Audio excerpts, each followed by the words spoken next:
दुल्हन बनी बैठी तूबा अपने आप पर बहुत नाज कर रही थी और आज के दिन के हिसाब से बहुत अच्छे से तैयार भी हुई थी। वो अपने शौहर की तारीफ के इंतजार में बैठी थी। मुइज़ खान उसे देखकर अपना दिल हार बैठेगा, मगर उसे क्या पता था कि आज की रात उसके ख्वाबों का ताजमहल जमीन पर ढेर होने वाला है। और ये रात इस कदर भयानक होगी कि उसे अपने वजूद से भी नफरत हो जाएगी। आने वाले खूबसूरत पल की बेचैनी उसे गुदगुदा रही थी कि तभी मुइज़ खान के कदमों की आवाज़ उसके कानों में पड़ी तो वो दिल की धड़कनों को संभालती सीधी होकर बैठ गई। चेहरे पर एक शर्मीली मुस्कुराहट उभरी थी। दिल की धड़कनें अलग शोर मचा रही थीं। हाथों की हथेलियां पसीने से भीगने लगी थी। मुइज़ खान बिना किसी लाज के दरवाजा बंद करते उसके सामने आकर बैठ गया और एक नज़र उसके सजे हुए हुलिये पर डाली। लेकिन आगे जो बोला था, तूबा का दिल धक से हुआ था। उसके बोलने के अंदाज में बेतहाशा नफरत थी। ये तुमने इतना बड़ा घूंघट क्यों निकाला हुआ है? जा उठो। उसने बेदर्दी से उसका घूंघट उलट दिया था। चेहरे पर नागवारी सजाए उसे ही देख रहा था और ये सब देखकर तूबा का दिल कई टुकड़ों में बट गया था। जो पल नाजुक एहसास से भरपूर होते हैं वो उसके गुस्से और नफरत की नज़र हो गए थे। उसके चेहरे पर देखकर मुइज़ के दिल में कोई हलचल न हुई थी, ना ही उसकी तैयारी पर कोई तारीफी जुमला उसने कहा था। वो बस पत्थर बनी हैरानी से उसके चेहरे को देख रही थी। लेकिन वो तो उसकी हैरानी को नज़रअंदाज करते अपनी नफरत और गुस्से में जल रहा था। जाकर चेंज करो, मुझे ये ड्रामेबाजी बिल्कुल पसंद नहीं, और सुहागरात में लड़की का झिझक कर बैठना भी बिल्कुल पसंद नहीं। लड़कियां बेवकूफ़ तो नहीं होती कि आज की रात क्या होगा, वो सब जानती हैं। फिर इस तरह शर्माकर बैठने की क्या ज़रूरत है? उसकी आवाज़ पर वो होश में आई थी। अपना सर झुका गई कि एक और जुमला उसके कानों में टकराया। ये शर्माना, झिझकना, घूंघट निकालना, ये सब फिल्मों ड्रामों में होता है। हकीकत की ज़िंदगी में इन चीज़ों की कोई अहमियत नहीं है मेरे लिए। एक बीवी हो, महबूबा नहीं कि इतनी अदाएँ दिखाओ। मुइज़ खान की कड़वी बातों से वो दहल कर रह गई थी। इतने संगदिल इंसान के साथ वो अपनी ज़िंदगी कैसे गुजारेगी, ये सोच कर ही वो डर के मारे कांप उठी थी। उसने सुना था कि कुछ मर्द सख्त होते हैं कि बीवियों की जिंदगी को जहन्नम बना देते हैं। शायद उसकी ज़िंदगी भी ऐसे ही जहन्नम बनने वाली थी। पर उसने कहाँ सोचा था कि मुइज़ खान सख्त होने के साथ साथ बेहद मगरूर भी है। उसे अपनी ख़ानदानी इमारत का ही नहीं बल्कि अपनी खूबसूरती, अपनी शानदार पर्सनालिटी का भी बहुत ज़्यादा गुरूर था। इसीलिए उसने अपनी बीबी के हुस्न के बारे में एक शब्द भी कहना गवारा न किया। वो अपना भारी लहंगा संभालती बेड से उठी और बाथरूम की तरफ जाने लगी। उसे उम्मीद थी कि शायद मुइज़ खान उससे कोई तो बात करेगा, मगर ऐसा ना हुआ। वो बाथरूम में गई, दरवाज़ा बंद ही कर रही थी कि मुइज़ ने पीछे से दरवाजे को धक्का दिया और एक इनबलब उसको थमा दिया। वो ना समझी से उसको देख रही थी। ये पहनकर बाहर आना, मुझे किसी भी तरह का कोई नखरा दिखाने की ज़रूरत नहीं। वो उसे धमका रहा था या फिर उसका ये अंदाज था प्यार जताने वाला, उसे समझ ना आया। वो हाँ में सर हिलाती दरवाज़ा बंद कर गई। अपना लहंगा बदलने के बाद जब तूबा ने उन कपड़ों पर नज़र डाली तो एकदम शर्म के मारे पानी पानी हुई थी। वो बहुत छोटी सी ड्रेस थी जो उसके घुटनों तक आती थी। तूबा मुश्किल से वो ड्रेस पहन पाई। बहुत खूबसूरत भी लग रही थी। ये ड्रेस नीले रंग की थी और अपने आप को शीशे में देखकर वो खुद को सराहने लगी थी। बेशक वो एक गंदमी रंग की लड़की थी, मगर नए नक्श ऐसे थे कि उसकी खूबसूरती देखकर कोई ये नहीं कहता था कि वो आम सी लड़की है। वो धड़कते दिल की धड़कनों को संभालती बाथरूम से नंगे पैर धीरे धीरे कदम उठाती मुइज़ खान की तरफ बढ़ी थी तो मुइज़ उसे सर से लेकर पांव तक देखकर रह गया। एक पल के लिए तूबा को लगा कि शायद मुइज़ खान के दिल में वो उतर चुकी है, मगर ऐसा नहीं था। उसे देखते ही वो तंजिया हंसी हंसना शुरू हो गया। हंस हंस कर उसका बुरा हाल हो गया था। तुमने तो अपने आप को पाउडर लगाकर बड़ा खूबसूरत और गोरा बना लिया था। यही बात तो मुझे तुम जैसी लड़कियों की पसंद नहीं। 1 किलो मेकअप करने के बाद काली की काली लड़की भी गोरी लगती है, मगर तुम। वो फिर हंसा था। तुम तो बिल्कुल ही बदल गई हो। मेकअप से पहले तुम सुबह जैसी रोशन थी और अब तुम काली रात लग रही हो। और अपनी सूखी मिर्च जैसी टांगे तो देखो। वो उस पर तंज करता हंसकर उठकर खड़ा हुआ था और अपना कोट वापस अपने कंधों पर चढ़ाते बेजारी से उसकी तरफ देखकर बोला, क्या यार, मेरी सारी रात खराब कर दी तुमने। मुझे तो पता ही नहीं था ममा ने इतनी फिजूल लड़की चुनी है मेरे लिए। उन्हें पता भी है मैं खुद कितना खूबसूरत हूँ, उसके बावजूद पता नहीं तुम जैसी लड़की को मेरे माथे लाकर क्यों डाल दिया। मैं तो तुम्हारे साथ एक पल भी गुजारा न करूँ पूरी रात तो बहुत बड़ी बात है। और तुम अपना हुलिया देखो और अपना जिस्म देखो, सूख कर कांटा हो। सूखी टहनी से ज्यादा कुछ नहीं, वो अफसोस कर रहा था, जबकि तूबा बेयकीनी से उसके चेहरे को देख रही थी। उसका खड़े रहना मुश्किल हो गया था, लेकिन वो अपने आंसू पीती उसकी बातें सुन रही थी। मुझे तो भरी भरी गुदाज लड़कियां पसंद हैं, जिनकी खूबसूरती, जिनके भरे भरे फिगर को देखकर अंदाजा हो कि ये औरत है। वो जोर से दरवाजा बंद करता कमरे से बाहर निकल गया, जबकि तूबा सख्ती से बाहर आई थी। उस पर तो जैसे कयामत टूट पड़ी थी। उसे लगा कि उसकी जिंदगी में इससे ज्यादा बेइज्जती कभी नहीं हुई। कमरे को अंदर से कुंडी लगाकर वो बेड पर बैठकर रोने लगी। उसे मुइज खान से इस हद तक की उम्मीद नहीं थी। इतनी तो खूबसूरत हूँ, वो आईने के सामने जाकर खड़ी हुई। खूबसूरत कांच जैसी बड़ी बड़ी ब्राउन आंखें, खूबसूरत घने काले बाल, ऊंची लंबी नाक, हल्का गंदमी रंग जिसमें हल्का गुलाबीपन शामिल था। बेशक वो बहुत गोरी चिट्टी खूबसूरत न थी, शरीर भरा हुआ नहीं था, लेकिन फिगर अच्छा था। उसे याद आया जब वो पढ़ती थी तो कॉलेज में कितने ही लड़के उसकी तरफ खूबसूरती के दीवाने हुए थे, उसकी तरफ दोस्ती का हाथ बढ़ाया था, लेकिन उसने कभी नाजायज कदम नहीं उठाया था। उसे ये सब करना गुनाह लगता था। उसकी सहेली कहती कि देखना तूबा, तुम्हारा शौहर तो तुम्हारी आंखों में डूबकर उभर ही नहीं पाएगा। और वो दिल में नए एहसास को जन्म देती, अपने होने वाले जीवन साथी के बारे में सोचती हुई गुम हो जाती। उसने अपना आप सिर्फ अपने होने वाले शौहर के लिए संभाल कर रखा था, और आज उसके शौहर ने ही उसे धिक्कार दिया था। वो रोते हुए दोबारा बेड पर बैठ चुकी थी। क्या मैं बदसूरत हूँ? वो अपने हाथ पांव गौर से देखने लगी तो अब उसे अपना आप वाकई बुरा लगा था। वो खुद को मुइज खान की नज़र से देख रही थी और अब खुद को कोस रही थी। मैं काली हूँ, काश मैं भी गोरी होती तो शौहर की नज़र में उतर जाती। वो अपने रब से शिकवा कर रही थी, उस रब से जिसने हमेशा अच्छे से अच्छा देने का दावा किया है अपने बंदे से। आंसू बड़ी बड़ी आंखों से बहकर गालों पर आए थे। ऐ खुदा, जोड़े तो आसमानों पर बनते हैं, तू खुद उन्हें बनाता है। फिर पता नहीं मेरे साथ ऐसा क्यों हुआ, मुझे ऐसे इंसान के लिए बना दिया जिसे मैं पसंद ही नहीं। उसने वो नाइट सूट उतारा और अपना सादा सा सूट पहनकर वुजू किया और अपने रब के सामने सजदा रेस हो गई। उसे लगा था आज की रात अगर उसने अपने रब के हुजूर न गुजारी तो टूट कर बिखर जाएगी। वो कितनी ही देर अपने रब के हुजूर बैठी रोती रही। वो न चाहते हुए भी अपने रब से शिकवा कर रही थी। उसे कभी ऐसी उम्मीद तो न थी अपने रब से। वो जायनमाज पर बैठी बैठी ही सो गई थी। सुबह उजाला बेगम औरतों की महफिल में बैठी अपनी बहू को इस घर में खुशामदीद कहने के लिए तैयार थी। खीर में उसका हाथ डलवाकर बाकायदा घर के कामों की शुरुआत अगले दिन से ही कर दी गई थी। उजाला बेगम बड़ा मीठा बोलती थीं, लेकिन बहू के मामले में उनका रवैया एकदम अलग था। उसके कमरे से आते ही पहली बात उन्होंने अपने बेटे के बारे में पूछी थी। तुम पसंद तो आई मुइज खान को? उनके सवाल के जवाब में वो सर झुकाए खड़ी थी। मैं कुछ पूछ रही हूँ। मुइज तुम्हारे करीब आया था ना रात को? वो बेचैनी से पूछ रही थी। मुझे जल्द से जल्द पोता चाहिए, वो बहुत सुकून से बोली। देख रही हो बाहर कितनी औरतें बैठी हैं? उजाला बेगम ने तूबा को दिखाया तो तूबा ने उनकी आंखों में देखा था। इस हवेली को सिर्फ एक पोते की चाह है जो तुम्हें हर सूरत देना होगा। और तूबा को ऐसा लगा कि उसकी पूरी दुनिया घूम गई। वो खुद को जमीन में धंसता महसूस कर रही थी, कैसे दलदल में फंस गई थी वो।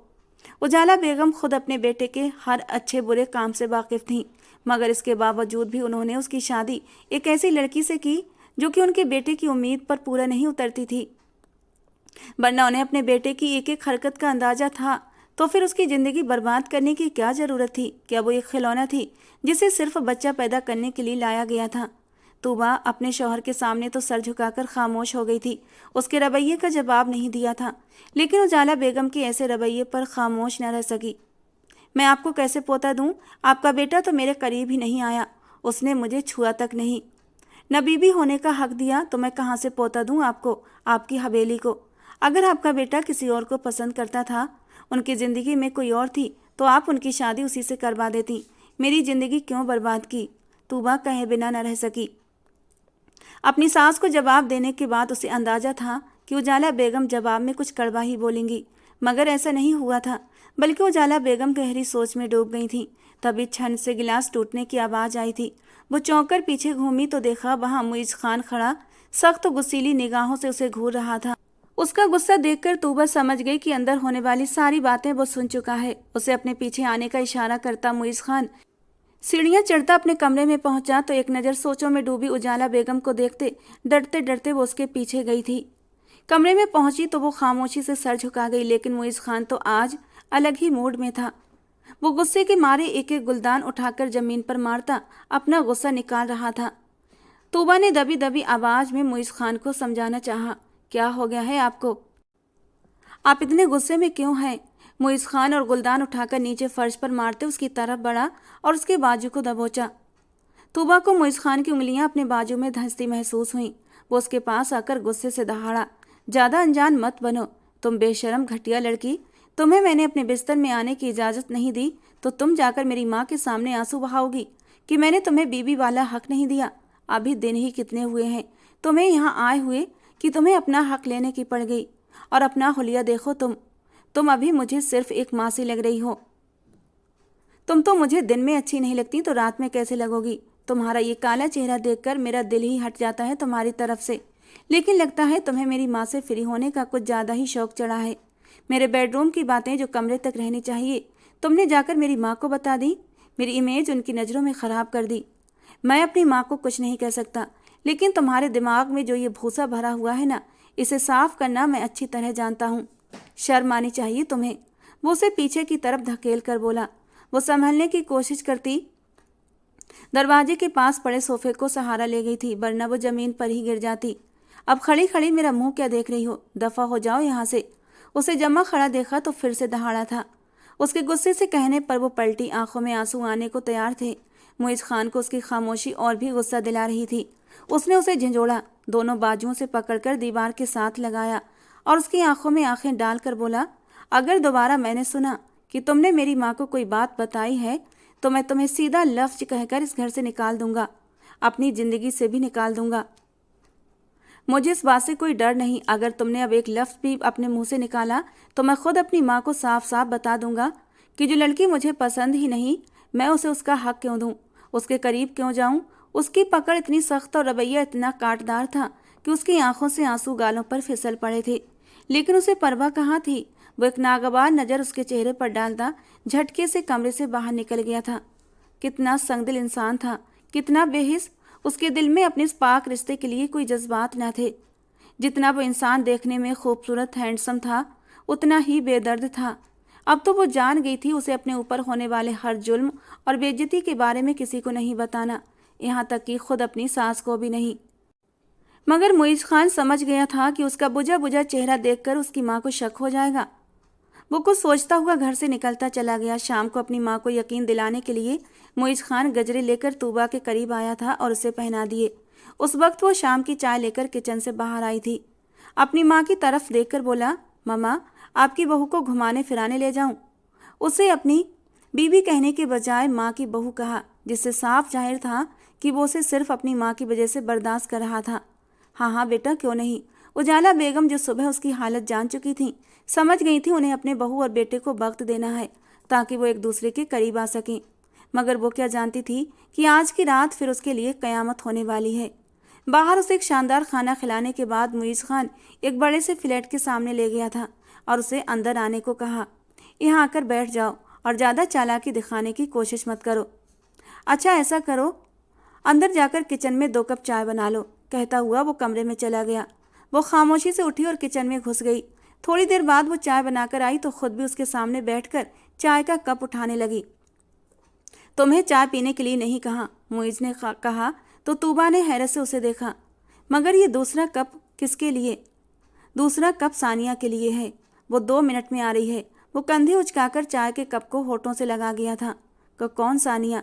हैरत में डूबी आवाज़ मुइज खान के कानों से टकराई। सब्र करो, तुम्हें अभी पता चल जाएगा कि मुझे कैसी औरतें पसंद हैं। आज तुम्हें सानिया को देखकर अंदाजा हो जाएगा। ये कहकर वो मुंह मोड़ गया था। हैरान और परेशान वो उसके चेहरे को देखने लगी। वो सोचे बैठी थी कि आज अपने शौहर के साथ एक शानदार शाम बिताएगी। शायद मुइज का दिल उसके लिए बदलने लगा है, लेकिन उसे क्या पता था कि उसके सर पर कयामत टूटने वाली है। इन्हीं सोचों में गुम थी कि खुशबू के एक तेज झोंके के साथ सानिया दरवाजा खोलती अंदर दाखिल हुई थी। उसे देखकर उसके होश उड़ गए थे।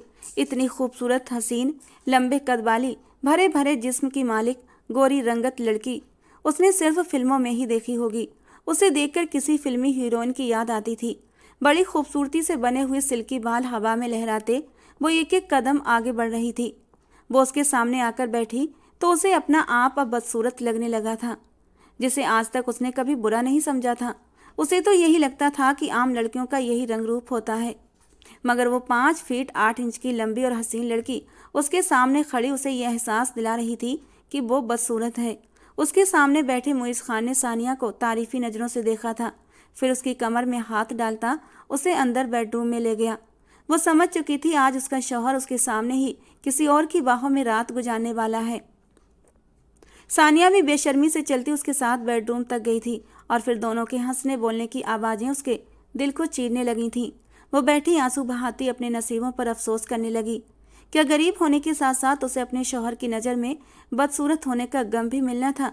उसे ये तो पता था कि वो एक गरीब घर में पैदा हुई, मगर आज एक अमीर जादे से शादी करके उसे अंदाजा हुआ था कि वो सिर्फ गरीब नहीं बदसूरत भी थी। अमीर जादों को बेपनाह खूबसूरत लड़कियां पसंद आती हैं। आम खूबसूरती उनकी नज़र में कोई मायने नहीं रखती। उन्हें कमरे में गए 3 घंटे हो गए थे। वो 8 बजे फ्लैट में आए थे और अब रात के 11 बज रहे थे। बैठे बैठे उसकी कमर अकड़ गई थी। इन 3 घंटों में उसे अपने आप से, अपने वजूद से, इस पूरी दुनिया से नफरत हो चुकी थी, यहाँ तक कि मुइज़ खान से भी। बैठे बैठे उसे एहसास हुआ शायद इस सब में गलती किसकी थी। आम सी सूरत, फिर उसका हुलिया भी ऐसा खास नहीं था जो उसे कुछ अलग बनाता। सामने पड़े बैग पर उसकी नज़र गई तो उसे एहसास हुआ आखिर सानिया जैसी लड़कियां अपने आप को कैसे मेंटेन करती हैं, कि उनका रूप, उनकी पर्सनालिटी ऐसे चमकती है। वो कम उम्र थी, लेकिन सानिया उससे लगभग 5 साल बड़े होने के बावजूद भी तरोताज़ा और बनी सबरी किसी भी मर्द को अपने ऊपर हावी करने के लिए मजबूर कर सकती थी। कुछ सोचकर उसने उसके बैग को खोला और अंदर पड़ी चीज़ें देखने लगी, जिनमें एक क्रीम थी। खोलकर देखते ही समझ आ गया था कि सानिया से इतनी खुशबू क्यों आ रही थी। बैग के अंदर और भी बहुत सारी चीज़ें थीं जो खूबसूरती और बनाव श्रृंगार का सामान थीं। वो बैग को देखने में बिजी थी कि कमरे का दरवाज़ा खटके से खुला और सानिया थकी थकी सी बाहर आई थी। तूबा को देखते ही सानिया के हाव भाव बदले थे। वो गुस्से से तूबा की तरफ बढ़ी और उसके हाथ से अपना बैग छीना। ये क्या कर रही हो तुम? किसी के बैग में झांकना कितनी बुरी बात है। सही कहता है मुइज़ कि उसकी माँ ने उसकी शादी बिल्कुल ही गवार लड़की से कर दी है। वो उसकी तरफ नफरत से देखकर फुनकारी थी। मुइज़ की बीबी चोर भी है, मुझे नहीं पता था। मुइज़ के बाहर आते ही उसने अपने अंदाज बदले और हल्के फुल्के मजाकिया अंदाज में बोली थी, मैं चोर नहीं हूँ, चोर तो तुम हो जिसने मेरा शौहर मुझसे चुरा लिया। कैसे बर्दाश्त करती वो? बिना जवाब दिए न रह सकी। मुइज़ के चेहरे पर एक सुकून भरी मुस्कुराहट थी, क्योंकि आज वो खुद को पूरा महसूस कर रहा था और अपनी बीबी की इस जलन से मजा भी ले रहा था। मैं चोर नहीं हूँ, बल्कि तुम एक मासी हो। तुम जैसी जाहिल, गवार और बदसूरत लड़की के सामने मैं कुछ भी बोलकर अपनी बेइज्जती नहीं करवाना चाहती। मुझ में कुछ खास है, इतनी खूबसूरत हूँ कि तुम्हें छोड़कर वो खुद मेरे पास आया था। जाहिर सी बात है, अगर शहद खुला पड़ा होगा तो शहद की मक्खियों के साथ साथ गंद पर बैठने वाली मक्खियाँ भी आएंगी। तो तुम अपने शौहर को गंद पर बैठने वाली मक्खी कह रही हो? वो बनावटी हैरानी से मुइज़ को देखकर बोली। मुइज़ के माथे पर भी बल पड़े थे। वो अब गुस्से से तूबा के चेहरे को देखने लगा। बहुत बड़ी गलतफहमी का शिकार हो मैडम। शहद मैंने अपने शौहर को कहा है और मैं शहद की ही मक्खी हूँ और तुम गंद पर बैठने वाली मक्खी, समझी? वो पल में ही सानिया को लाजवाब कर गई थी और सानिया के तो पूरे बदन में आग लग चुकी थी। बहुत हो गया मुइज़, मैंने अपनी बहुत इंसल्ट बर्दाश्त कर ली। अब अगर इस मासी को साथ लेकर आए तो मुझसे उम्मीद मत रखना कि मैं तुम्हारे पास आऊँगी। अगर मेरे पास आना चाहते हो तो इस मासी को घर छोड़कर आना, वरना मैं तुम्हारे साथ अपनी कीमती रात बर्बाद नहीं करूँगी। अपनी शर्ट के बटन बंद करती वो नफरत से दांत पीसती अपना बैग लेकर फ्लैट से बाहर निकल गई थी, जबकि मुइज़ वही हाथ बांधे खामोश खड़ा था। चेहरे पर साफ लापरवाही थी। तूबा ने एक नज़र उठाकर उस इंसान को देखा था जो अभी अभी किसी और की बाहों में अपना समय गुजार कर कमरे से बाहर निकला था। उसे उस इंसान से नफरत महसूस होने लगी थी। अपनी आंखों के आंसू पोंछते उसने अपने कदम बाहर की तरफ बढ़ाए थे कि मुइज़ ने लपक कर उसको बाजू से पकड़ा था, लेकिन उसने झटके से अपना बाजू छुड़ाया और अपने आंसू साफ करती हुई बोली, मैंने तो सुना था कि शौहर अपनी बीवियों को अपनी गैरत समझते हैं, लेकिन शायद मैं तुम्हारे लिए तुम्हारी गैरत नहीं हूँ। अगर गैरत होती तो वो लड़की जो मेरे ही सामने तुम्हारी बाहों में रहकर एक गुनाह करके कमरे से बाहर आई थी और तुम्हारी आंखों के सामने मुझे मासी कहकर चली गई। न चाहते हुए भी मुइज़ से वो शिकवा कर गई थी, ये जाने बिना कि आखिर वो समझता क्या था उसे, एक मामूली सी चीज़ जिसकी उसकी नज़र में कोई अहमियत नहीं। पागल हो तुम, मैं उसे क्यों कुछ कहूँगा? वो मेरी रातें रंगीन करती है, मेरी खुशी का जरिया है, और मैं उसको कह दूं कि मुझसे दूर रहो, तुम जैसी बदबू की पोटली के लिए हरगिज नहीं। दोबारा अपने मुंह से ये शब्द मत निकालना। शुक्र करो कि मैंने तुम्हें कुछ नहीं कहा, उसके सामने इस बात का भरम रखा कि तुम मेरी माँ की बहू हो, वरना मैं तुम्हें बताता। और अब ड्रामा बंद करो, घर जाकर रोने धोने की जरूरत नहीं। ये कहकर वो अपनी शर्ट के बटन खोलता नहाने के इरादे से बाथरूम में घुस गया, जबकि तूबा के अंदर एक नफरत का एहसास भर गया था, जो अपने पाक पवित्र रिश्ते को छोड़कर बाहर गंद में मुंह मारने का आदी था, हलाल होने के बावजूद हराम को मुंह लगाने का आदी था। तूबा का दिल चाहा उस इंसान को कहीं फना कर दे, तबाह कर दे, या खुद ही फना हो जाए, लेकिन अपने शौहर की खिदमत करना तो उसी के जिम्मे था। इसलिए उसके कहने पर उसने उसके कपड़े निकालने कमरे में चली गई। आंखों से लगातार आंसू बह रहे थे, दिल में बेचैनी थी। वो नहाने चला गया था और उसने वुजू किया और वहीं नमाज पढ़ने के इरादे से जाय नमाज बिछा ली। मुईज कमरे में दाखिल हुआ तो उसे जाय नमाज पर खड़े देखकर एक नज़र घड़ी पर डाली। वो अपने कपड़े लेकर ड्रेसिंग रूम में चला गया था। जब वहां से तैयार होकर आया, वो तब भी जाय नमाज पर खड़ी थी। वो आराम से बेड पर जाकर लेटकर अपना सर दबाने लगा। तूबा उठी और अपने आंसू साफ करती जाय नमाज तय करने लगी। वो कुछ थका थका सा लग रहा था। मुईज को लगा ये थोड़ी सी थकावट है, लेकिन वो जल्दी ही बुखार के लपेटे में आ चुका था, जबकि तूबा वहीं सोफे पर अपना तकिया रखकर लेट चुकी थी। खिड़की से चांद की रोशनी छन छन कर आ रही थी। चांद अपने पूरे आबोताब से चमक रहा था। मुईज ने जरा सा सर उठाकर उसकी तरफ देखा। सुनो, मेरे लिए सूप बनाकर लाओ। उसकी भारी गंभीर आवाज़ सुनकर वो चौंकी और बिना कुछ कहे कमरे से बाहर चली गई।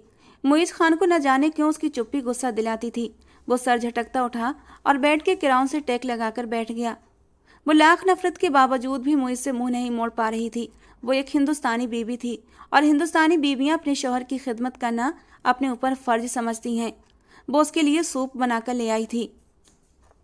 अगले दिन वो लोग घर वापस आ गए थे, लेकिन मुईज खान का बुखार कम होने का नाम नहीं ले रहा था। मुईज खान की देखभाल करती, उसे दवाइयाँ देती, टाइम पर खाना भी देती, सूप बनाकर देती और फिर उजाला बेगम के पास चली जाती। उस वक्त भी वो अपनी ही सोचों में गुम सूप बाउल में डाल रही थी कि उजाला बेगम किचन में दाखिल हुई। तुम बस सूप बनाती रह जाना, अपने शौहर के करीब भी जाया करो, उसे खुश करो। अब रात हो गई है, जाओ कमरे में और बाहर मत आना। मुझे तुम्हारी कोख से अपने खानदान का वारिस चाहिए। उजाला बेगम की बच्चे वाली रट सुनकर तूबा को अपनी माँ की बातें याद आई थीं। औलाद बड़े से बड़े बिगड़े इंसान को सीधा कर देती है। वो कुछ सोचती अपने कमरे में चली गई थी। वो अपना घर बनाना चाहती थी, बिगाड़ना नहीं चाहती थी। अगर मुईज बच्चों की जिम्मेदारियों में पड़ जाए तो शायद सुधर सकता था। यही सोचकर उसने इरादा किया था कि वो मुईज को अपनी तरफ अट्रैक्ट करेगी, उसे एहसास कराएगी कि मैं उसकी जायज बीबी हूँ। तूबा कमरे में आई तो वो बेड के किराउन से टेक लगाए बैठा था। वो उसके पास आकर बैठी। आप कहें तो मैं आपका सर दबा दूं। लेकिन मुईज खान खामोश रहा। उसकी खामोशी साफ थी कि हाँ। तो वो खुशी से हल्के हल्के उसका सर सहलाने लगी। काफ़ी देर तक वो उसका सर दबाती रही तो मुईज ने अपनी आईब्रो उचकाई। अचानक ही तूबा का हाथ मुईज को अपने हाथ पर महसूस हुआ तो मुईज ने अपना हाथ झटका था। मेरे करीब आने के बारे में सोचना भी मत। तुम बस एक बहू की हद तक ठीक हो। मेरा दिल तुम पर कभी नहीं आ सकता। मैं एक बार भी तुम्हारे करीब नहीं आऊँगा, क्योंकि मेरी पसंद इतनी ख़राब नहीं है कि तुम जैसी लड़की को अपनी कुर्बत दूँ। अगर तुम दोबारा भी पैदा हो जाओ ना, तब भी तुम सानिया जैसी खूबसूरत नहीं हो सकती। उसकी बात सुनकर तूबा को अपने दिल में टीस उठती महसूस हुई थी। अपने जायज रिश्ते से किसी और का जिक्र सुनकर वो टूटकर बिखर गई थी, मगर वो रोई नहीं थी। वो खुद पर बर्दाश्त करके उठी और कमरे से बाहर निकल गई। अब आंसू बह पड़े थे।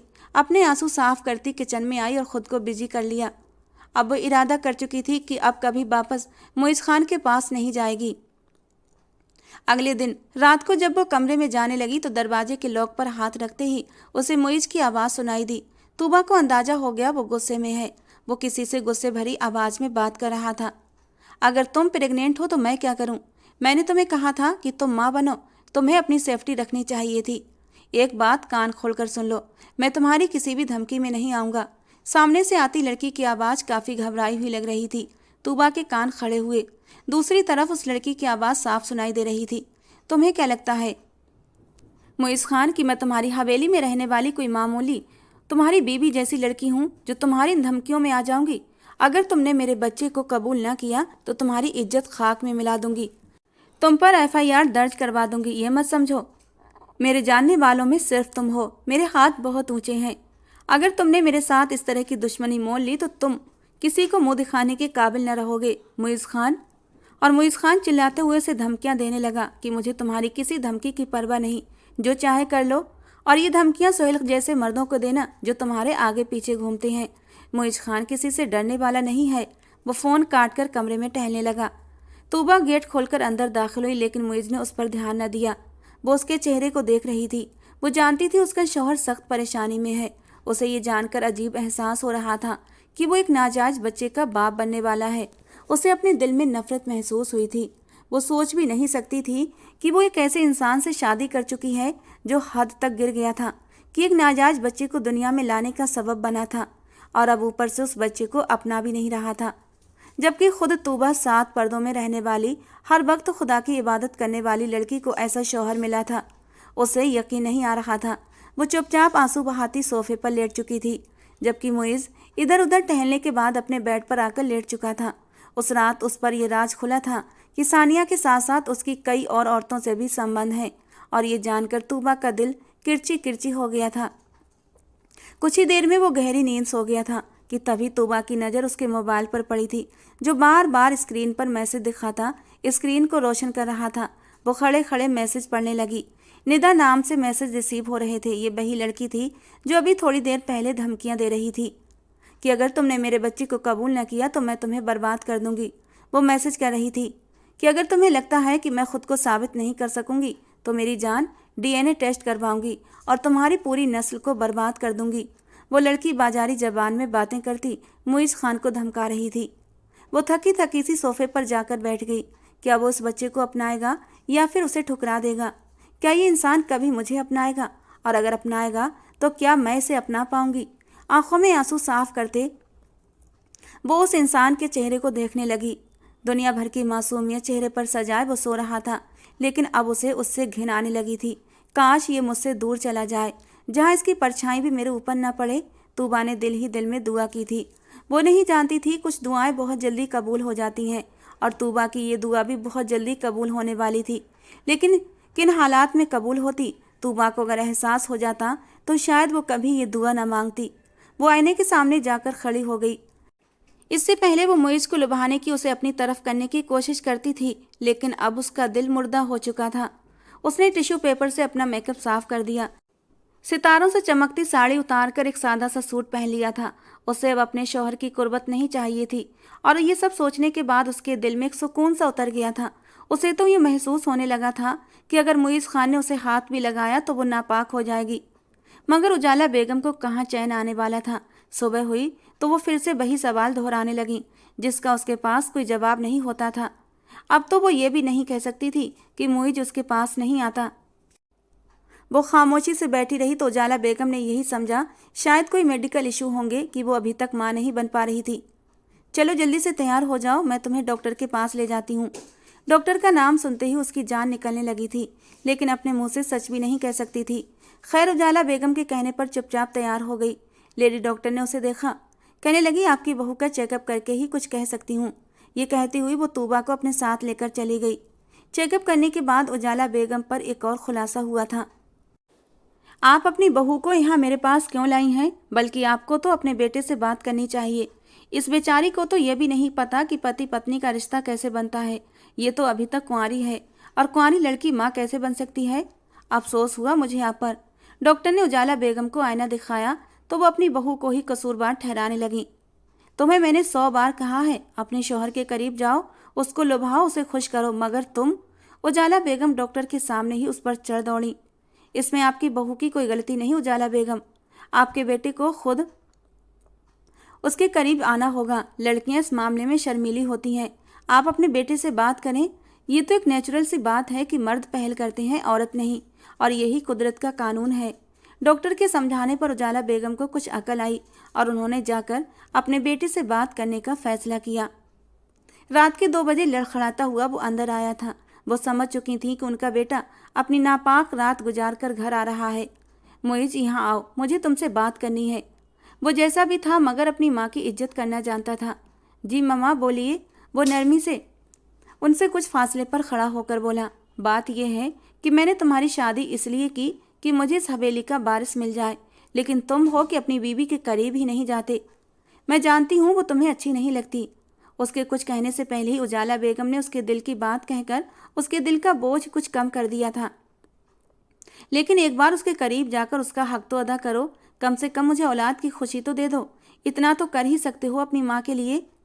मैंने अपनी तरफ से बहुत देखभाल करके तुम्हारी शादी की थी, क्योंकि मैं हवेली के लिए एक बहुत अच्छी सुलझी हुई और समझदार शरीफ लड़की लाना चाहती थी। और तुम जानते हो ना, वो मेरी बचपन की सहेली की बेटी है। मरते वक्त उसने अपनी बेटी का हाथ मेरे हाथ में दिया था कि इसे हमेशा अपनी बेटी बनाकर रखना, अपने मुइज़ खान की बीवी बना लेना। मैं उस वक्त जज्बात में ये वादा कर चुकी थी और इसीलिए अब इस वादे से मुकर नहीं सकती थी।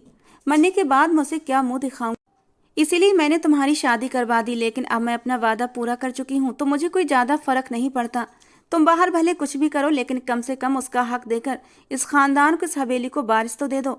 मैं भी खुश हो जाऊंगी, फिर तुमसे कुछ नहीं कहूंगी। अपनी माँ के समझाने पर उसे गुस्सा आया था, जिसने एक बार फिर उसका पर्दा अपनी माँ के सामने खोल कर रख दिया था, मगर वो कुछ कह न सका। उजाला बेगम ने उसे साफ बता दिया कि वो उसे डॉक्टर के पास लेकर गई थी। सारी हकीकत सुनने के बाद वो गहरा सांस लेकर रह गया था।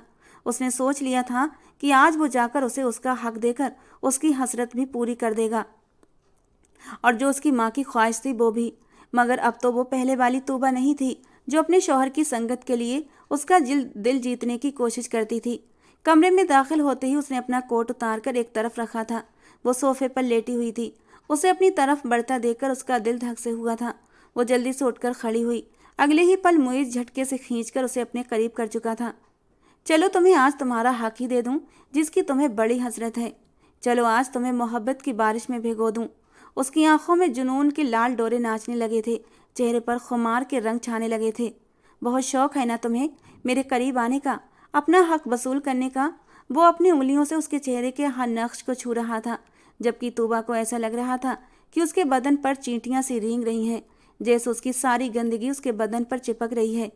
तुमने मेरी माँ को बताया कि मैं तुम्हारे करीब नहीं आता, बिस्तर में अपने पास लिटाकर तुम्हें तुम्हारा हक नहीं देता।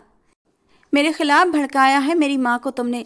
अचानक ही उसने तूबा के गालों को छूते हुए उसके जबड़े को अपनी मजबूत पकड़ में जकड़ा था और नफरत भरे अंदाज में बोला। अस्पताल वाली बात जानने के बावजूद वो उसे ही कसूरवार ठहरा रहा था, लेकिन अब तूबा में हिम्मत आ गई थी। अब जबकि वो उसकी सारी हकीकत जान चुकी थी, तो कैसे उसके करीब जा सकती थी। उसने एक झटके से उसके हाथ से अपने आप को दूर हटाया था और उसकी आंखों में आंखें डालकर बोली, मुझे तुम्हारे करीब आने की, तुम्हारे इस बारिश को पैदा करने के लिए तुम्हारे गंदे खून की कोई ज़रूरत नहीं है। तुम एक गिरे हुए घटिया इंसान हो जिससे मैं नफरत करती हूँ, और तुम्हारी हकीकत जानने के बाद मैं तुम्हारे करीब आना तो दूर की बात, तुम पर थूकना भी पसंद नहीं करती। जबकि मुइज़ खान तो हैरत से उस लड़की को देख रहा था जो आज एकदम शेरनी बन गई थी। कहाँ खामोश रहने वाली लड़की आज उसके सामने तनकर खड़ी थी। वो हैरान हुआ था कि आज उसमें इतनी हिम्मत कहाँ से आ गई। तुमने जिसके साथ नाजायज बच्चा पैदा किया है, वही वारिस लाकर अपनी माँ की गोद में डाल दो। मैं इतनी गिरी पड़ी नहीं हूँ कि एक बदचलन, बद किरदार इंसान की औलाद पैदा करूँ। मैं तुमसे नफरत करती हूँ, नापाक हो तुम मेरे करीब आए तो मैं भी नापाक हो जाऊंगी। वो गुस्से से दहाड़ी थी। आज दिल में सारा मौजूद गुबार वो दिल से निकाल चुकी थी, जबकि गुस्से के मारे मुइज़ खान का चेहरा लाल हुआ था। वो गुस्से से उसकी तरफ बढ़ा कि तभी उसका मोबाइल बज उठा। मोबाइल पर चमकता रुस्तम का नाम देखकर वो ना चाहते हुए भी मोबाइल उठाकर कान को लगा गया। हाथों की मुट्ठियां खींचे वो गुस्से से तूबा को ही देख रहा था। जल्दी अस्पताल पहुंचो, तुम्हारे लिए बहुत बुरी खबर है। तुमने देर कर दी तो तुम और मुश्किल में फंस जाओगे। ये कहकर वो फ़ोन काट चुका था। मुइज़ खान परेशान हुआ, आखिर रुस्तम ने ऐसा क्यों कहा था। उसके कई लड़कों से संबंध थे और पता नहीं कौन अस्पताल पहुंच गया है। उसे खुद समझ नहीं आ रहा था। वापस आकर तूबा से निपटने का सोचकर उसके हाल पर छोड़ता वो अस्पताल भागा था, और अस्पताल जाकर उसकी मुलाकात उसके नाजायज बच्चे की माँ से हुई थी। क्या हुआ, मुझे यहाँ क्यों बुलाया है? मुइज़ गुस्से से रुस्तम को देखकर बोला। अंदर चलो, डॉक्टर ने तुमसे कुछ ज़रूरी बात करनी है। रुस्तम ने अजीब सी नज़रों से मुइज़ को देखकर कहा। यार इतना फालतू वक्त नहीं मेरे पास, बोलो बात क्या है? मुइज़ वहीं डटकर खड़ा पूछ रहा था। तुम्हारा बेटा हुआ है और उसे एड्स की बीमारी है। और मुइज़ पर तो ये सुनकर जैसे आसमान टूट पड़ा था। वो हैरत से फटी फटी आंखों से रुस्तम को देखने लगा। पीछे से आता डॉक्टर उन दोनों की बातें सुन चुका था। ऐसा कैसे हो सकता है? मुइज़ को अपनी आवाज़ खाई से आती महसूस हुई थी। माँ बाप को एड्स हुआ और तभी तो बच्चे को एड्स हुआ है, और अब आपको भी टेस्ट करवाना चाहिए ताकि हमें पता चले कि आपके पास कितना वक्त है। ये तो बहुत गंदी बीमारी है। उसके होंठ धीरे से हिले थे। तुम कौन से साफ सुथरे हो, तुम कौन से पाक हो कि तुम्हें गंदी बीमारी न लगती। अपना चेकअप करवाओ। रुस्तम गुस्से और नफरत से कहता वहां से चला गया था, जबकि मोइज डॉक्टर के साथ टेस्ट करवाने चला गया। सर, हमारा शक सही है, आपको एड्स की बीमारी है, वो भी लास्ट स्टेज। डॉक्टर की बात सुनकर मोइज की आंखों के सामने मौत नाचती नजर आने लगी थी। वो सोच भी नहीं सकता था उसे इतनी खतरनाक बीमारी हो सकती है। तुम दोनों के पास वक्त बहुत कम है। तुम लोगों ने अपना चेकअप पहले करवाया होता तो शायद हम कुछ कर सकते थे। और ये जो थोड़ी छोटी मोटी बीमारियां आती रहती हैं, बार बार इन्फेक्शन का होना, इसी बात का संकेत है कि तुम एड्स के मरीज हो चुके हो। लेकिन एड्स एक ऐसा मर्ज है जिसके बारे में मरीज को एकदम पता नहीं चलता। ये आखिरी स्टेज पर पहुंच जाता है और उस वक्त जाकर मरीज को अंदाजा होता है कि वो किस मुसीबत का शिकार हो चुका है। आजकल की नई जनरेशन को ज़्यादा ही लापरवाह हो गई है। डॉक्टर भी बिना तंज किए न रह सका। मोइज बिल्कुल खामोश हो चुका था। थके थके कदमों से डॉक्टर के केबिन से बाहर निकला कि एक नर्स उसके पास आई। सर, रूम नंबर 11 में पेशेंट आपको बुला रही है। वो बिना सोचे समझे निदा के पास गया था। रो तो निदा भी रही थी, हालांकि वो कौन सी साफ सुथरी थी। उसने भी अब तक अपनी पूरी जिंदगी अय्याशी में गुजारी थी और जिसका नतीजा वो भुगत रही थी। अब वो निदा को ब्लेम कर रहा था। तुम जैसी गंदी औरत की वजह से मुझे ये बीमारी हुई है। वो गुस्से से इधर उधर टहलता बेबसी से दहाड़ा। मैं गंदी हूँ तो तुम कौन से साफ सुथरे हो? मुझे पता है कि तुम्हारे कई लड़कियों के साथ संबंध है। वो मोइज को लाजवाब कर गई थी। वो कुछ कहे बिना वापस लौट आया था, खाली हाथ, किसी हारे हुए ज्वारी की तरह। घर आया तो तूबा को अपने कमरे में जाय नमाज पर बैठे देखकर वो तूबा के पास बैठ गया। वो शायद तहज्जुद की नमाज पढ़ रही थी। वो रोते हुए दुआ मांग रही थी। दुआ में इस कदर मगन थी कि उसे एहसास ही न हुआ मोइज उसके पास बैठा है। वो उसकी साइड में बैठा तूबा के चेहरे को निहार रहा था। वो चेहरा जिससे उसे नफरत महसूस होती थी। पता नहीं क्यों आज वही चेहरा उसे अपनी तरफ खींच रहा था। आज उसका शिद्दत से दिल कर रहा था कि इस मासूम पाक साफ चेहरे को बढ़कर चूम ले। अगले ही पल वो उसकी गोद में सर रख गया। अपनी गोद में वजन महसूस करके तूबा ने आंखें खोलकर देखा। मुझे माफ़ कर दो तूबा, मैं तुम्हें बदसूरत कहता था तो अल्लाह ने मुझे आईना दिखाया। मैं सोच भी नहीं सकता था मुझे ये बीमारी हो जाएगी। तूबा, मुझे एड्स हो गया। वो बेबसी की इंतहा पर था और तूबा को अपना दिल रुकता महसूस हुआ था। लाख नफरत सही, लेकिन फिर भी वो उसका शौहर था। अच्छा है तुम मेरे करीब नहीं आई। मेरे जैसे गंदे इंसान को तुम डिजर्व नहीं करती। वो आंसू साफ करते उठा और फिर बिना तूबा की तरफ देखे वहां से गैलरी में चला गया। वो बोलना चाहती थी लेकिन बोल नहीं पा रही थी। उसे ऐसा लग रहा था जैसे उस पर आसमान टूट पड़ा हो। लाख नफरत सही, लेकिन थी तो उसकी बीवी। एक जायज रिश्ता था और इस रिश्ते में खुद ब खुद दिलों में एक दूसरे के लिए एहसास पैदा होते हैं। आंखों से न जाने कितने आंसू टूटकर गालों पर फिसल पड़े थे। जायनमाज वैसे ही छोड़कर वो गैलरी में आई थी जहां मुइज खान खड़ा चांद को देख रहा था। जो हमेशा गुस्से से बात करता था, आज उसकी आंखें नम थीं। वो रो रहा था। मौत ने उसे बेबस कर दिया था। जिंदगी में किए जाने वाले सारे गुनाह किसी फिल्म की तरह उसके सामने चल रहे थे। वो अपनी आंखें साफ करके पलटा तो सामने खड़ी तूबा को देखकर मुस्कुराया। तूबा की आंखों में आंसू चमक रहे थे। तुम क्यों रो रही हो? तुम्हें तो खुश होना चाहिए। एक बद किरदार इंसान तुम्हारी जिंदगी से चला जाएगा। खुशियां मनाओ कि तुम पाक हो। तुम्हें मुझ जैसे नापाक इंसान ने नहीं छुआ। सही है, बहुत बुरा हूं मैं। अल्लाह ने मुझे सजा देकर सबक सिखाया। मेरे जैसे इंसान को तो मर। अभी वो बोल ही रहा था कि वो तड़प कर उसके पास आई थी और उसके लबों पर हाथ रख दिया। कैसी बातें कर रहे हैं आप? मैंने ऐसा कभी नहीं चाहा था कि आप मुझसे। वो अभी बोल रही थी कि उसे कल रात वाली दुआ याद आई थी। वो नामे सर हिलाती रोते हुए मुंह मोड़ गई। उसने ऐसा कभी नहीं चाहा था कि उसकी दुआ इस तरह पूरी हो जाएगी। हाँ, वो उससे दूर होना चाहती थी। वो चाहती थी वो कभी उसे न छुए, लेकिन ये सब कुछ नहीं चाहती थी। उसे कुछ हो। तुम बहुत साफ दिल हो, तुम पाक साफ हो। एक ऐसे इंसान के लिए रो रही हो जो तुम्हारा गुनहगार है। चलो, मेरी नफरत में तुम्हारा तो फायदा हुआ कि तुम्हें ये बीमारी नहीं हुई जो मुझे है। वो दर्द से मुस्कुराया और उसे वहीं छोड़कर वॉशरूम की तरफ बढ़ा। तूबा अपनी सिसकियां दबाती पीछे आई थी और बेड पर बैठ गई। वो बुजू बनाकर बाहर आया था। वो पहली बार अपने रब के सामने खड़ा था। आंखों से आंसू टूटकर बाहर आए थे। देखते ही देखते उसकी हिचकियां बंद गई थीं। वो अपने सब गुनाहों की अपने रब से रो रो कर माफ़ी मांग रहा था। वो किसी बच्चे की तरह रो रहा था। जबकि तूबा को अपना दिल बंद होता महसूस हुआ था। वो उसके पास आकर बैठ गई। आप एक बार अपना इलाज तो करवाएं, हो सकता है आप ठीक हो जाएं। प्लीज़ इस तरह ना रोएं, अल्लाह ने चाहा तो आप सेहतमंद हो जाएंगे। वो रोते हुए बोली थी। नहीं तौबा, वक्त गुजर चुका है, अब ये मुमकिन नहीं। मेरे पास बहुत थोड़ा वक्त बचा है।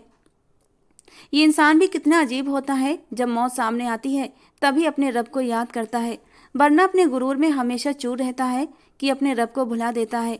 वो बेबसी की इंतहा पर था, उसे हंसी आ गई। हमारा रब बहुत अच्छा है, माफ़ करने पर आए तो एक तवाइफ को माफ़ कर दे। आप तो फिर भी उसके बंदे हैं जो उसके सामने अपने गुनाहों की माफ़ी मांग रहे हैं।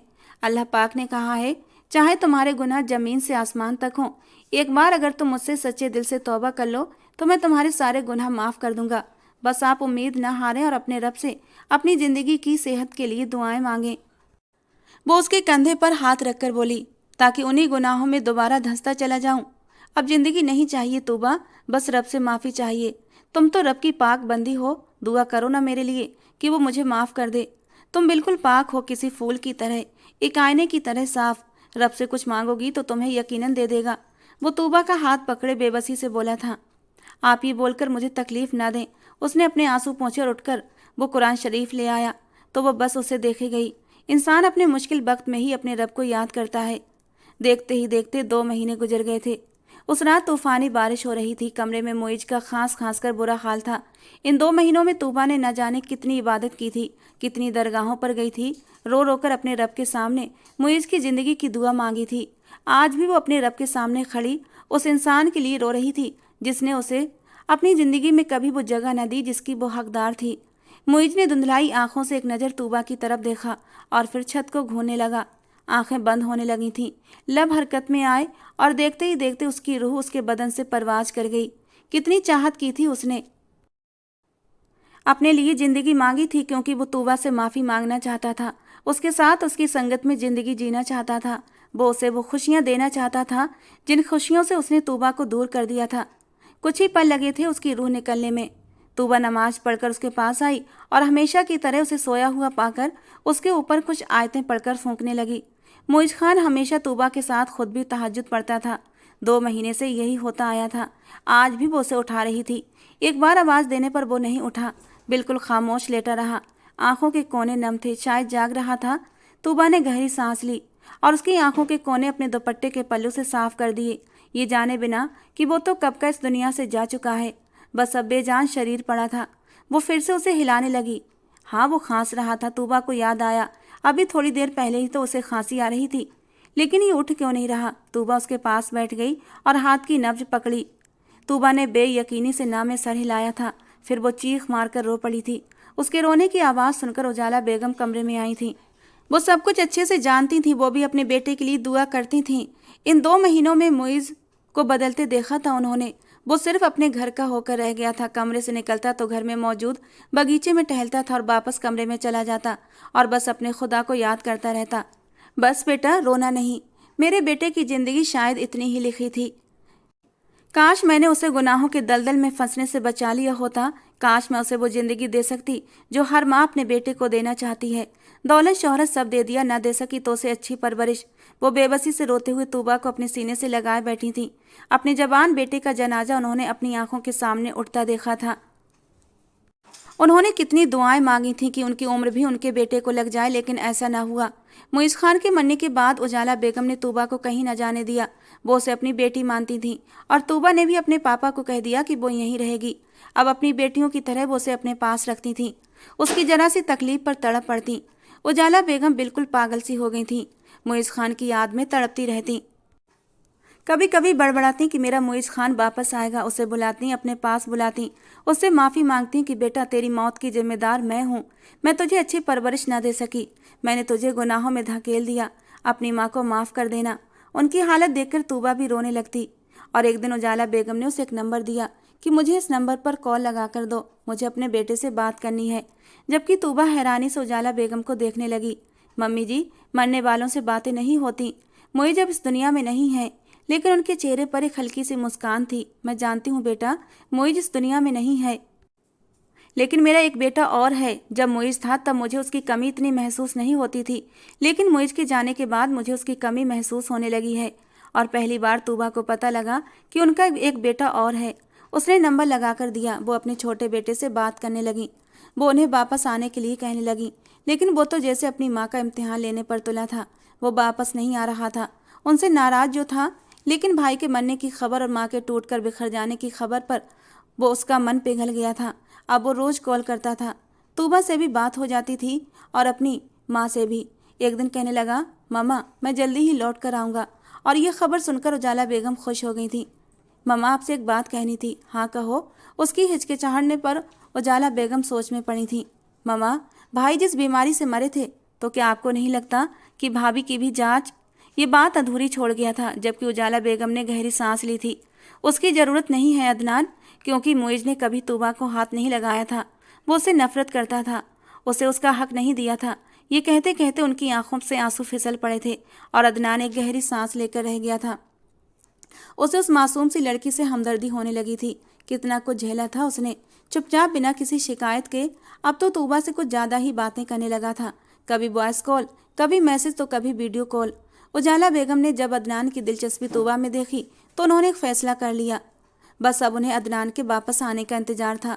वो जानती थी उन्होंने तूबा के साथ ज्यादती की है और वो उसकी भरपाई करना चाहती थी।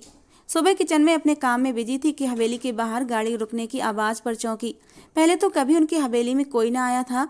उजाला बेगम खुद ही सारा कारोबार संभाले हुए थी और आज तो उनकी छुट्टी थी। वो अपने कमरे में आराम कर रही थी।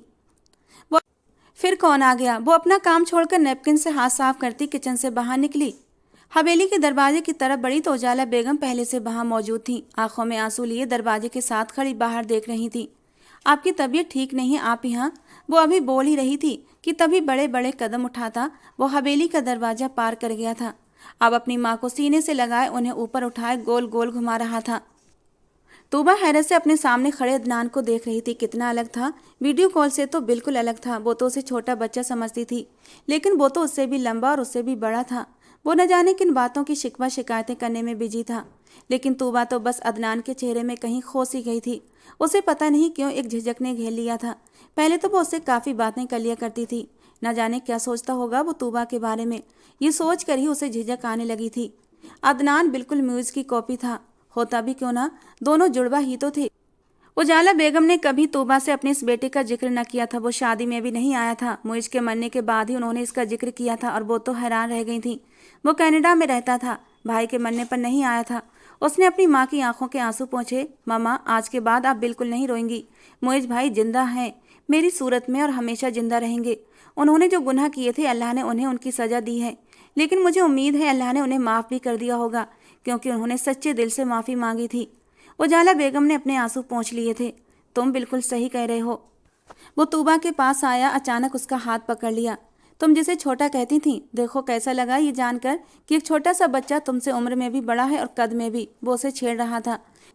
तूबा ने तिरछी नज़र करके उसे देखा, जबकि उन दोनों को साथ खड़ा देखकर उजाला बेगम हल्के से मुस्कुराई थी। वो एक फैसला कर चुकी थी, अब उसमें देर नहीं करना चाहती थी। वो आज खाने की टेबल पर ही बात ख़त्म कर देना चाहती थी और ऐसा ही हुआ था। उन्होंने खाने की टेबल पर जब अपनी बात रखी तो तूबा का दिल धक से हुआ था।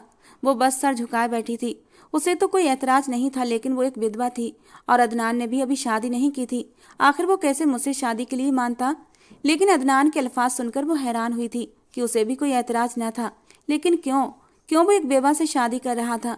अदनान के लफ्ज़ों पर वो हैरान थी जब उसने कहा कि ममा, मैं खुद आपके सामने ये बात रखना चाहता था कि मैं तूबा से शादी करना चाहता हूँ। उसने एक नज़र उठाकर तूबा की तरफ देखा, जो हैरानी से उसे ही देख रही थी। मुझे खुशी होगी अगर मैं तूबा की ज़िंदगी में खुशियों के रंग बिखेर सकूं। तूबा, तुम्हें तो कोई ऐतराज़ नहीं ना?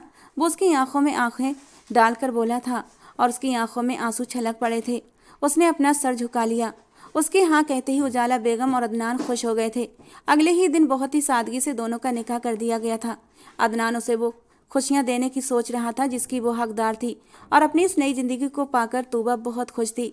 कभी कभी मुइज़ के लिए दुख होता था, लेकिन होने को कौन टाल सकता था? शायद उसके नसीब में यही लिखा था। दोस्तों, आज की हमारी ये कहानी आपको कैसी लगी जरूर बताना। पसंद आई हो तो प्लीज़ लाइक करना। रोज़ एक नई रोमांटिक कहानी सुनने के लिए हमारे चैनल को सब्सक्राइब जरूर करना। मिलते हैं दोस्तों अगली किसी नई कहानी में।